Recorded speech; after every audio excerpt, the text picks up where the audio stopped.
हाँ जी, की हाल है बादशाह? ठीक ठाक हूँ। My name is Amandeep Singh.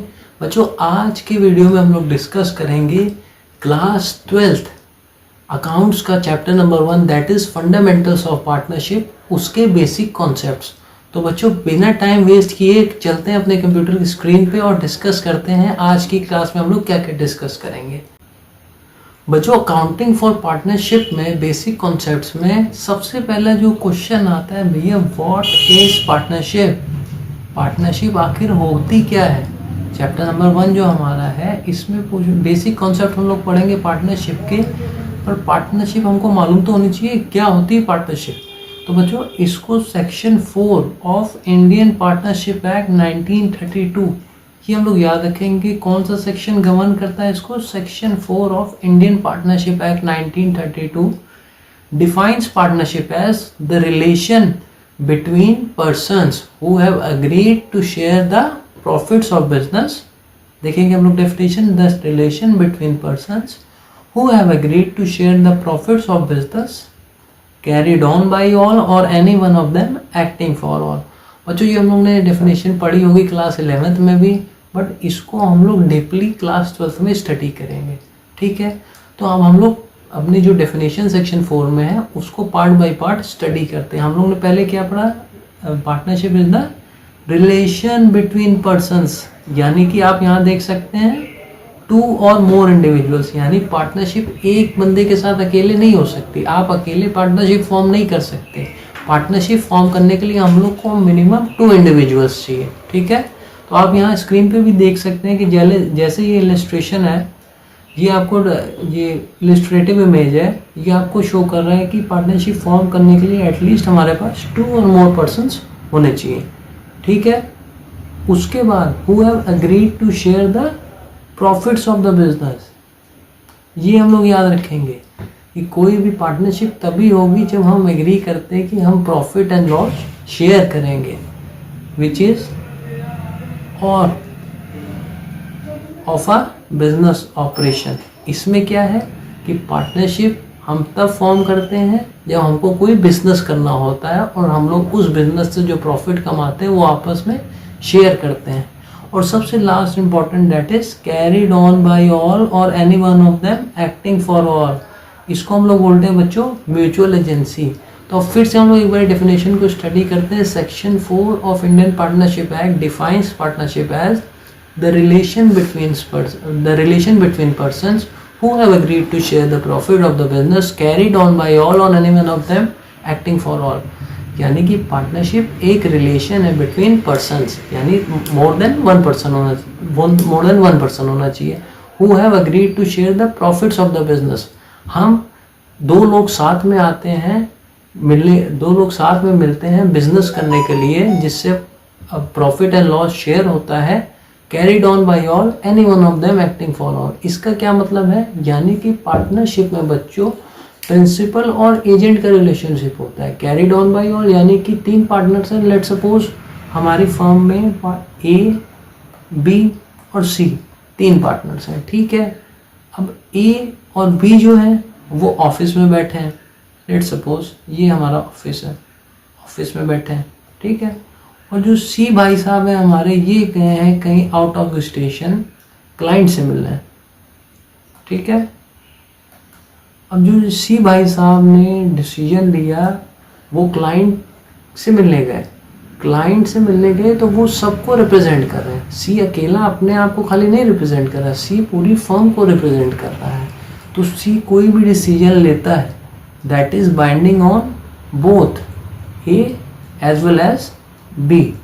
और अगर ए और बी ऑफिस में कोई डिसीजन लेते हैं तो वो सी पे भी साथ साथ में बाइंडिंग होगा। It means that carried on by all or any one of them acting for all, यानी कि एक बंदे ने डिसीजन लिया वो सब पे बाइंडिंग होगा। सब लोग मिलकर डिसीजन ले रहे हैं वो सब पे बाइंडिंग होगा। कोई एक पार्टनर डिसीजन लेता है फर्म के बेनिफिट के लिए तो वो सब पे बाइंडिंग होता है। वहाँ पे अगर मैं लेट सपोज मैं डिसीजन ले रहा हूँ तो आई एम द प्रिंसिपल और बाकी जो सारे पार्टनर्स हुए वो मेरे एजेंट हो गए, तो मेरा जो डिसीजन है वो बाकी पार्टनर्स पे बाइंडिंग होगा। इसी तरह वो पार्टनर्स लेट सपोज जो दूसरे पार्टनर्स हैं वो कोई डिसीजन लेते हैं in that case they are the principal, I am the agent, मैं एजेंट हूँ, उनका जो डिसीजन होगा वो मेरे पे बाइंडिंग होगा। तो इसको हम लोग म्यूचुअल एजेंसी कहते हैं। और बिना म्यूचुअल एजेंसी के पार्टनरशिप फॉर्म नहीं हो सकती। और पार्टनरशिप की बेसिस सबसे इंपॉर्टेंट बच्चों जो होती है that is agreement. Partnership is a relation between person who have agreed यहाँ पे आप देख रहे हैं जो हमारी इमेज नंबर 2 है दैट इज पार्टनरशिप एग्रीमेंट होता है। Partnership is the result of an agreement. बिना एग्रीमेंट की पार्टनरशिप फॉर्म नहीं हो सकती।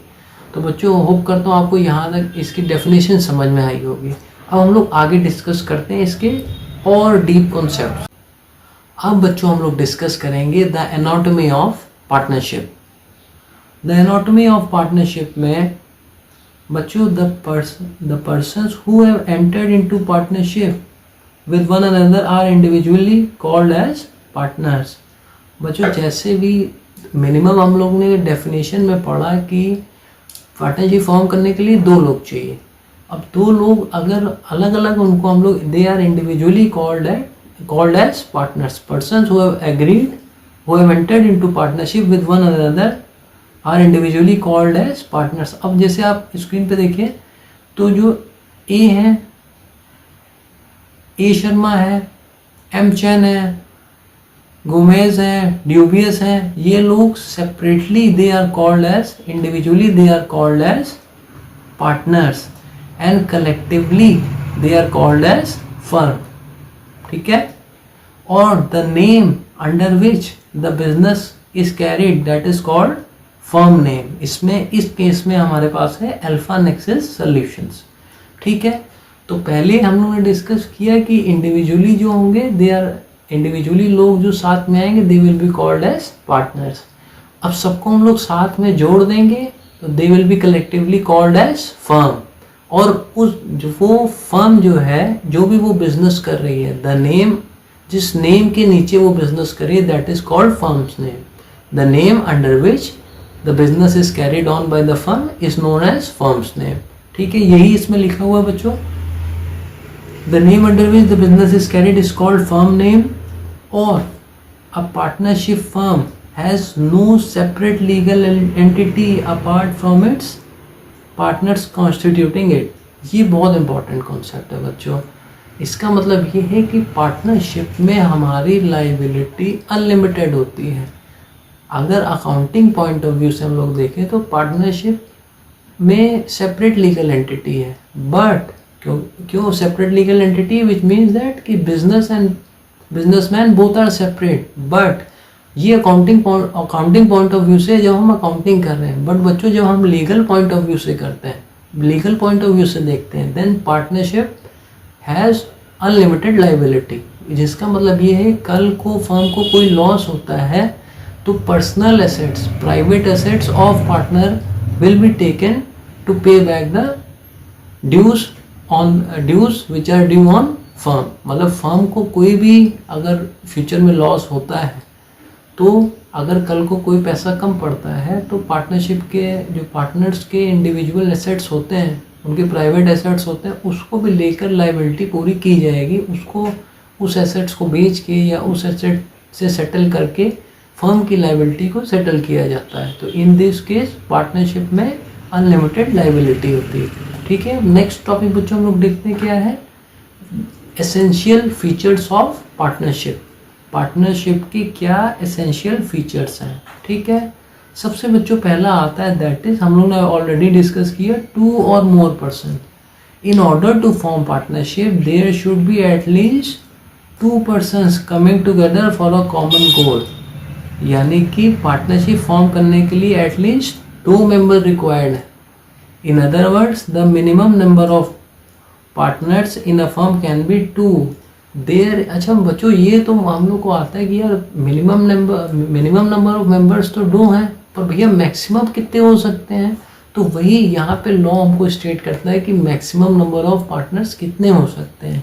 There is however a limit on the maximum number of partners in a firm. अच्छा अब ये हम लोग को याद रखना एग्जाम में पूछता है by virtue of section 464 of companies act 2013 the central government is empowered to prescribe the maximum number of partners in a firm. अब इसमें ये है कि section 464 of companies act 2013 prescribe करता है कि सेंट्रल गवर्नमेंट जो है maximum number of partners describe करें. तो the central government as per rule 10 of companies miscellaneous rule 2014 has prescribe the maximum number of partners in a firm to be 50. पहले बच्चों हम लोग ये डिस्कस करेंगे section 464 of companies act 2013 prescribe करता है कि the central government is empowered to prescribe maximum number of partners in a firm but the partners can not be more than 100. ये हमको सिर्फ ऐसे याद करने के लिए नहीं है, मतलब आपने याद तो कर लिया है बट एग्जाम में अगर पूछता है कि maximum number of partners in a firm कितने हो सकते हैं तो हम लोग 50 लिखेंगे. मैक्सिमम जो लॉ में लिखा है कि वो सेंट्रल गवर्नमेंट को पावर देता है कि आप बताइए कि maximum number of partners in a partnership firm कितने हो सकते हैं. तो 2014 में बच्चों rule 10 of companies miscellaneous rule 2014 has prescribed maximum number of partners to be 50. यानी पार्टनरशिप फॉर्म करने के लिए मिनिमम हमारे पास 2 मेंबर्स होते हैं और maximum it can go up to 50 members. ये हम लोग याद रखेंगे. पार्टनरशिप में मैक्सिमम नंबर ऑफ मेंबर्स 50 और minimum number of members 2. Minimum कौन प्रिस्क्राइब करता है? Indian partnership act 1932. ठीक है. और मैक्सिमम कौन प्रिस्क्राइब करता है? सेक्शन 464 और कंपनीज एक्ट 2013. उसमें भी rule 10 of companies miscellaneous rule 2014. और ये बच्चों एग्जाम में कई बार पूछ लेता है कि ये तो मैक्सिमम हो गए और मिनिमम नंबर ऑफ पार्टनर्स हो गए, पर ये डिसाइड कौन करता है? तो ये बच्चों डिसाइड करती है हमारी सेंट्रल गवर्नमेंट की maximum number of partners in a firm कितने होंगे. ये हम लोग याद रखेंगे. डिसाइडिंग पार्टी कौन है हमारे केस में? सेंट्रल गवर्नमेंट है. ठीक है. अभी नेक्स्ट बच्चों हम लोग वो डिस्कस करेंगे कि कौन से ऐसे लोग हैं जो कि एग्रीमेंट में एंटर नहीं कर सकते. ठीक है. The persons who are not eligible to enter into partnership. अब बच्चों according to Indian contract act 1872 except for the following all the persons are eligible to enter into partnership agreement. अच्छा, agreement नहीं होगा तो पार्टनरशिप नहीं बनेगी. तो सबसे पहला जो आता है that is minor. Minor the person who is below 18 years of age. ये तो हम सबको मालूम है कि माइनर कौन होता है. The person who is below 18 years of age is known as minor. Is not eligible to enter into partnership agreement but can be admitted into partnership for the benefits of partnership with the consent of all the existing partners. बच्चों minor as per Indian Contract Act 1872 cannot be entered into partnership agreement.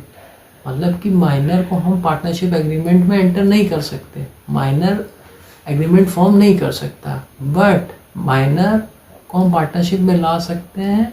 In which case एक exception है कि minor can be admitted to the benefits of partnership firm. यानी कि firm जो profit करेगी उसमें minor को हिस्सा मिल सकता है, पर वेयर एज अगर फर्म लॉस करती है तो उसमें माइनर पार्टिसिपेट नहीं करेगा. That means minor can be admitted into partnership only in the benefit.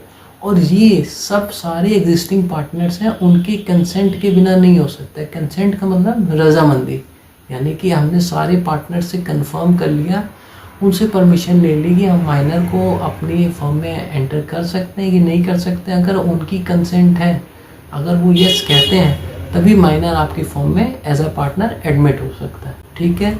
अब नेक्स्ट जो आता है the person who is of unsound mind. Person who is of unsound mind, person with mental instability is not eligible to enter into partnership firm.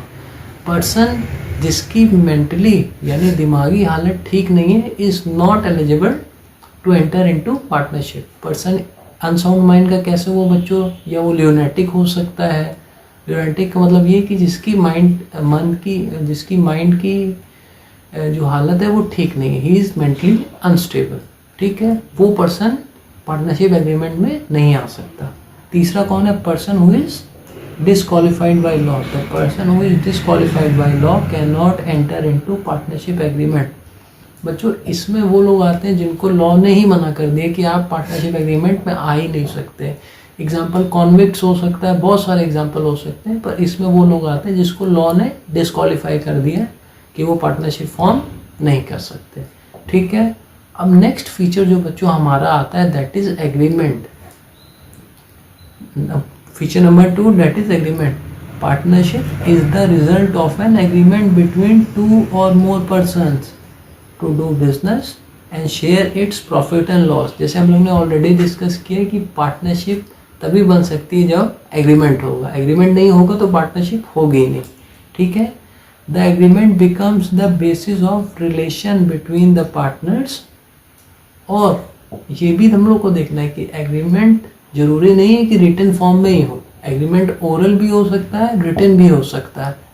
अब देखो यहाँ पे लिखा है कि it is not necessary that such agreement is in written form and oral agreement is equally valid. ये हम लोग याद रखेंगे, एग्जाम में पूछ लेता है whether the oral agreement is valid और नॉट। ओरल एग्रीमेंट भी इक्वली वैलिड होता है। ठीक है, but in order to avoid disputes it is preferred that the partners have a written agreement. Disputes को ऑलरेडी अवॉइड करने के लिए अगर हम रिटन फॉर्म में एग्रीमेंट करें तो वो ज़्यादा बेटर रहता है। It is preferred that we should have a written agreement. ठीक है, अभी नेक्स्ट टॉपिक पे चलते हैं। देखो बच्चों, पार्टनर दो लोग साथ में आए, एग्रीमेंट किया और साथ में हम लोग क्या करेंगे, बिजनेस करेंगे। अगर बिजनेस नहीं करेंगे तो वो चैरिटेबल एक्टिविटी हो जाएगी। तो तीसरा फीचर हमारा आता है that is business. The agreement should be to carry on some business. Mere co ownership of a property does not amount to partnership. For example अगर हम लोग फॉर एग्जाम्पल आप बच्चों देखेंगे, if Rohit and Sachin jointly purchase a plot of land they become the joint owner of the property and not the partners. यानी कि कोई भी चीज़ जो बिजनेस करने के लिए की जाती है, अगर हम कोई चीज़ खरीदते हैं हम उसके ओनर बनते हैं। अगर दो लोग, इसमें एग्जांपल दिया है कि रोहित और सचिन साथ में आके एक प्लॉट ऑफ लैंड खरीदते हैं, पर वो ओनर ही कहलाएंगे, पार्टनरशिप नहीं कहलाएंगे। क्यों? क्योंकि उनका वो बिजनेस नहीं है। इस केस में बच्चों वो लोग को ओनर्स हुए, पार्टनर्स नहीं हुए। क्यों? क्योंकि बिजनेस जो होता है वो हम लोग लगातार करते, कंटिन्यूअस होता है।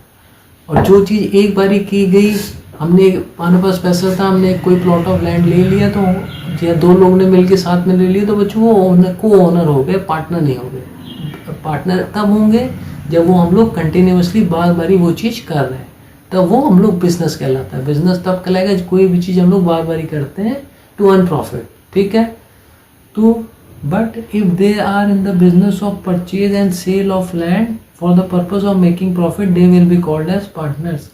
बट अगर उसी केस में रोहित और सचिन साथ में आते हैं और प्लॉट ऑफ लैंड खरीदते हैं, बेचते हैं, फिर खरीदते हैं, फिर बेचते हैं, फिर खरीदते हैं, फिर बेचते हैं, तो बच्चों यहाँ पे क्या हुआ कि ये चीज़ कंटिन्यूअस हो गई, बार बार ही हो गई। जब कोई चीज़ बार बार ही होती है, उससे हम लोग प्रॉफिट अर्न कर रहे हैं, तो वो बिजनेस कहलाती है। तो इस अगर दूसरा केस हम लोग देखते हैं कि सचिन और रोहित साथ में आते हैं, तो उस केस में वो पार्टनरशिप बन जाएगी। क्यों? क्योंकि वो चीज़ वो लोग बार बार ही कर रहे हैं, उससे प्रॉफिट भी अर्न कर रहे हैं और लीगल है। ठीक है, अब चौथा फीचर जो हमारा आता है दैट इज म्यूचुअल एजेंसी। ये सबसे इम्पॉर्टेंट फीचर है। The business of partnership concern may be carried on by all or any one of them acting for all. The statement has two important implications. First, every partner is entitled to participate in the conduct of affairs of its business. Second, there exists a relationship of mutual agency between all the partners. Each partner carrying on the business is principal as well as agent for all the other partners. He can bind other partners by his act and also bound by the acts of other partners with regard to do business of the firm. Relationship of mutual agency is so important that one can say that there would be no partnership if the element of mutual agency is absent. ये बच्चों हम लोग ने already discuss किया कि partnership is carried on by all or any one of them acting for all. यानी कि एक पार्टनर सबके बिहाफ पे डिसीजन ले रहा है, सबके बिहाफ पे बिजनेस को रन कर रहा है। ये सारे पार्टनर साथ में मिलके बिजनेस कर रहे हैं, साथ में मिलके बिजनेस ऑपरेशंस रन कर रहे हैं, that is called mutual agency. यानी कि एक का डिसीजन सारे पार्टनर्स पे बाइंडिंग होगा, और वेयर एज अदर पार्टनर्स का डिसीजन भी सारे पार्टनर्स पे बाइंडिंग होगा। यानी कि इसमें प्रिंसिपल और एजेंट का रिलेशनशिप होता है कि एक जैसे पार्टनर नंबर 1 है, पार्टनर नंबर ए है, उसने कोई डिसीजन लिया तो he will be termed as principal, और उसका डिसीजन बाकी जो दो पार्टनर है, let suppose B and C है, तो उन पे भी वो चीज़ बाइंडिंग होगी। वेयर एज अगर बी कोई डिसीजन लेता है, in that case B is the principal and it is binding on both A and C. ठीक है, तो इसका सबसे इम्पॉर्टेंट एलिमेंट क्या था कि one can say that if the element of mutual agency is absent, अगर म्यूचुअल एजेंसी किसी एग्रीमेंट में नहीं है तो उसको हम लोग पार्टनरशिप नहीं कह सकते। ठीक है, अब अगला देखते हैं बच्चों, sharing of profit. Profit share, अगर दो लोग साथ में आते हैं, मिल के बिजनेस कर रहे हैं, किस लिए कि हम लोग प्रॉफिट अर्न कर सकें, तो sharing of profit. Another important element of partnership is that the agreement between partners must be to share profits and losses of a business. Though the definition contained in the Partnership Act describes that partnership is the relation between persons who have agreed to share the profits of the business, the sharing of loss is implied. यानी कि जो हम लोग ने section 4 में definition study की थी, that partnership is the relation between persons who have agreed to share the profits, उसमें हम लोग ने लॉस की बात नहीं की थी, but sharing of loss is implied. अगर बिजनेस करते हैं, प्रॉफिट होता है तो लॉस भी होता है, बोथ सिनेरियोज कैन वर्क। तो sharing of loss is also implied, अगर लॉस होगा तो हम लोग लॉस शेयर करेंगे, अगर प्रॉफिट होगा तो प्रॉफिट शेयर करेंगे। ठीक है, the sharing of profits and losses is important. If some persons join hands for the purpose of some charitable activity, it will be not termed as partnership. ये हम लोग को ध्यान रखना है कि अगर दो लोग साथ में आते हैं कोई चैरिटेबल एक्टिविटी के लिए, उसको हम लोग पार्टनरशिप नहीं कहेंगे।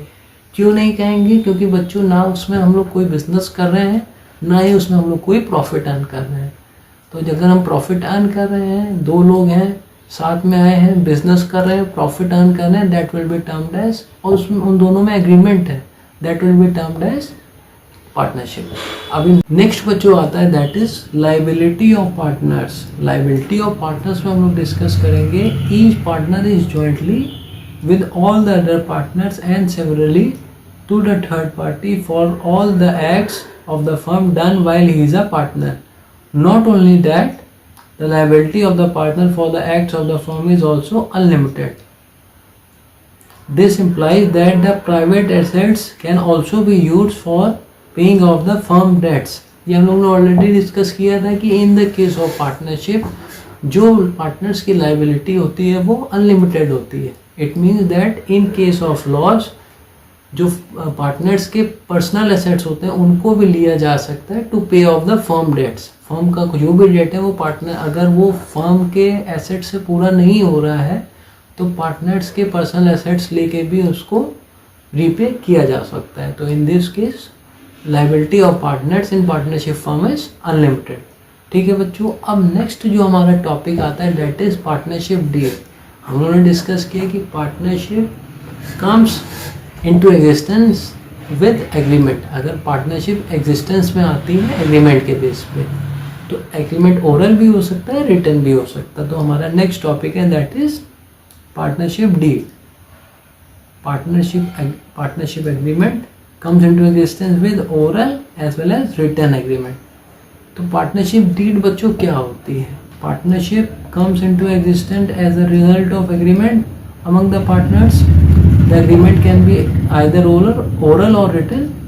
The Partnership Act does not require that the agreement must be in writing, but whenever it is in writing, the document which contains the terms of the agreement is called as partnership deed.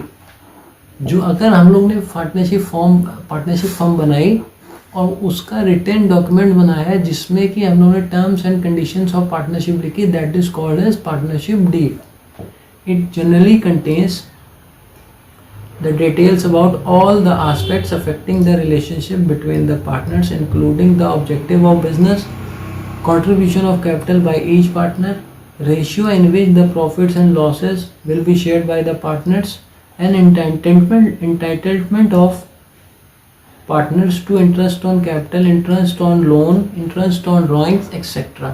बच्चों जैसे कि आप image में भी देख सकते हैं कि पार्टनरशिप डीड क्या होती है। पार्टनरशिप डीड वो होती है जिसमें कि सारे terms and conditions of partnership लिखे रहते हैं, जिसमें कि हम लोग लिखते हैं कि ऑब्जेक्टिव ऑफ बिजनेस क्या है, कैपिटल कंट्रीब्यूशन पार्टनर्स का कितना कितना होगा, उनका प्रॉफिट शेयरिंग रेशियो क्या होगा, उनको इंटरेस्ट ऑन कैपिटल अगर मिलेगा तो किस बेसिस पे मिलेगा, कौन सा उसका रेट होगा, इंटरेस्ट ऑन ड्राइंग अगर उन पे चार्ज किया जाएगा तो किस रेट पे चार्ज किया जाएगा, इंटरेस्ट ऑन लोन किस रेट पे दिया जाएगा या लिया जाएगा। इसी तरह अगर कोई रेम्यूनरेशन है तो वो कितना दिया जाएगा, किस केस में दिया जाएगा। तो ये सारी चीज़ें टर्म्स एंड कंडीशन में लिखी रहती हैं कि आगे फर्दर कोई डिस्प्यूट ना हो। अब बच्चों हम लोग डिस्कस करेंगे contents of partnership deed. The clauses of partnership deed can be altered with the consent of all the partners. The deed should be properly drafted and prepared as per the provisions of Stamp Act and preferably registered with the registrar of the firm. बच्चों ये हम लोग ये आपको याद रखना है कि पार्टनरशिप डीड है वो किस बेस पे बनाई जाती है। It is based on the provisions of stamp act. Exam में पूछ लेता है कि पार्टनरशिप डीड किस एक्ट के बेस पे बनाई जाती है, स्टैम्प एक्ट के बेस पे बनाई जाती है। अब बच्चों हम लोग डिस्कस कर रहे हैं कि कंटेंट्स ऑफ पार्टनरशिप डीड कौन कौन से होते हैं। इसमें बच्चों लिखा रहता है name and address of the firm and its main business, name and address of all the partners, amount of capital to be contributed by each partner, the accounting period of the firm, the date of commencement of the partnership, rules regarding the operation of bank accounts, profit and loss sharing ratio, rate of interest on capital, loan, drawing, etc., mode of auditor's appointment if any, salaries, commissions if payable to any partners, the rights, duties, liability of each partner, treatment of laws arising out of insolvency of one or more partners, settlement of accounts on dissolution of firm, method of settlement of dispute among partners, rules to be followed in case of admission, retirement, death of a partner, any other matters relating to the conduct of business. Normally, the partnership deed covers all the matters affecting the relationship of partner among themselves. However, if there is no express agreement on certain matters, the provisions of Indian Partnership Act 1932 shall apply. अगर बच्चों कोई भी बात partnership agreement में नहीं लिखी है, then the provisions of Indian partnership act 1932 will apply. बच्चों ये हमारे कंटेंट थे कि पार्टनरशिप डीड में क्या होता है, क्या क्या सारी चीज़ें होती है, ये बच्चों हम लोगों ने डिस्कस कर लिया। अभी नेक्स्ट जो आता है दैट इज़, अगर बच्चों ये दो केसेस हैं। वन तो पार्टनरशिप का रजिस्ट्रेशन कंपलसरी नहीं है, और रजिस्ट्रेशन अगर कंपलसरी नहीं है, हमने जो पार्टनरशिप है वो ओरल एग्रीमेंट के फॉर्म में बना ली या रिटन एग्रीमेंट के फॉर्म में बना ली। अगर हमारे पास कोई रिटन एग्रीमेंट नहीं है, if there is no written agreement in the partnership, then the rules of Indian partnership act 1932 will apply. वही बच्चों हमारी हेडिंग है in the absence of partnership deed. अगर हम पार्टनरशिप डीड फॉर्म नहीं करते हैं, देन उस केसेस में प्रॉफिट शेयरिंग रेशियो का क्या ट्रीटमेंट होगा, इंटरेस्ट ऑन कैपिटल का क्या ट्रीटमेंट होगा, इंटरेस्ट ऑन ड्राइंग का क्या ट्रीटमेंट होगा, इंटरेस्ट ऑन लोन का बच्चों क्या ट्रीटमेंट होगा, कोई रेम्यूनरेशन अगर हम लोग अपने पार्टनर को देना तो उसका क्या ट्रीटमेंट होगा, वो हम लोग बच्चों इसमें डिस्कस करेंगे। प्रॉफिट शेयरिंग रेशियो सबसे पहला पॉइंट बच्चों, if the partnership deed is silent about the profit sharing ratio, the profit and losses of the firm are to be shared equally by the partners irrespective of their capital contribution in the firm। अगर बच्चों partnership deed silent है तो partners ने कितना भी पैसा लगाया हो, लेट सपोज ए ने 2 लाख रुपए लगाए, वेयर एज बी ने सिर्फ 10,000 रुपये लगाए और सी ने 5 लाख रुपए लगाए, तो कैपिटल तो तीनों की अलग अलग है। बट अगर आप लोगों ने पार्टनरशिप एग्रीमेंट नहीं बनाया तो जब प्रॉफिट शेयर किया जाएगा तो वो इक्वली शेयर किया जाएगा irrespective of capital contributed bye the partners. ठीक है, नेक्स्ट टॉपिक बच्चों आता है that is interest on capital. No partner is entitled to claim any interest on the amount of capital contributed by them in the firm as a matter of right. However, interest can be allowed when it is expressly agreed to by the partners. Thus, no interest on capital is payable if the deed is silent on the issue. यानी कि अगर partnership deed is silent about interest on capital, तो no interest on capital will be given to any partner. ठीक है बच्चों। Next जो point आता है that is interest on drawing. No interest is to be charge on the drawing made by the partners if there is no mention in the deed. अगर partnership deed में interest on drawing के बारे में कुछ नहीं लिखा है तो as per Indian partnership act 1932 no interest on drawing will be charge. ठीक है बच्चों। अभी आता है next that is interest on loan. If any partner has advanced loan to the firm for the purpose of business, he or she shall be entitled to get an interest on loan amount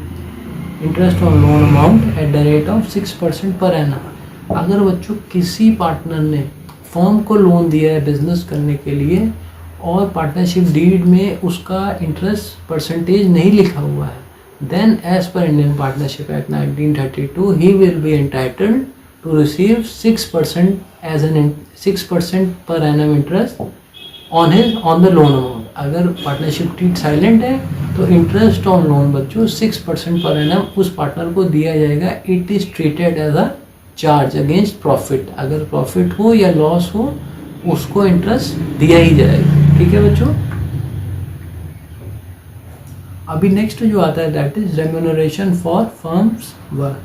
No partner is entitled to get salary or remuneration for taking part in the conduct of business of the firm if the partnership deed is silent. अगर partnership deed silent है तो किसी partner ने कोई भी extra काम किया हो उसको उसके लिए कोई रेम्यूनरेशन नहीं दिया जाएगा। तो बच्चों यहाँ पे हमारे कंक्लूड होते हैं 5 पॉइंट अगर पार्टनरशिप डीड साइलेंट है। पहला नंबर क्या था बच्चों की profits will be shared equally, profit and losses will be shared equally. दूसरा था कि हमारा interest on capital will not be charge, interest on capital will not be given, और interest on drawing will not be charge. No remuneration will be given to the partners. If the partner has advanced loan to the firm then he will be entitled to receive 6% per annum as an interest. ठीक है। Apart from the above, the Indian Partnership Act specifies that subject to contract between the parties if any partner, ये बच्चों उसके साथ में एक point जुड़ता है, if any partner derives any profit for him or herself for any transaction of the firm from the use of property or the business connection of the firm or the firm name, he shall account for the profit and pay back to the firm. अगर किसी partner ने firm का नाम लेके firm के connections को use करके profit कमाया है और वो पार्टनर्स को नोन नहीं है तो ही इज़ एंटाइटल्ड दैट कि वो पार्टनर जो है जो भी प्रॉफिट उसने कमाया है बिना किसी को बताए हुए वो फर्म को वापस करे। अगर उसने फर्म का नाम, फर्म के कनेक्शंस या फर्म की प्रॉपर्टी को यूज़ किया। ठीक है बच्चों। नेक्स्ट जो आता है, if a partner carries on any business of the same nature and competing with that of the firm, he shall account for and pay to the firm all the profits made by him or her in that business. अगर partner same किसी business में जो business firm कर रही है उसी nature का business किसी दूसरे के साथ करता है या कोई कंपटीशन में उसके साथ बिजनेस खोल लेता है तो उससे जो भी प्रॉफिट वो पार्टनर रन करेगा he shall pay all the profit to the partnership firm। क्योंकि ये यहाँ पे आप compete नहीं कर सकते। एक फर्म में आप पार्टनर हो, उसके साथ आपने अलग फर्म खोल ली, ये अलग फर्म में पार्टनर बन गए जो कि कंपीटिंग नेचर की सेम नेचर ऑफ बिजनेस करती है। अगर कोई दूसरी फर्म से आप पैसा कमा रहे हो तो उसका जो भी प्रॉफिट होगा वो आपको फर्म को पे बैक, आपको फर्म को देना पड़ेगा। ठीक है बच्चों।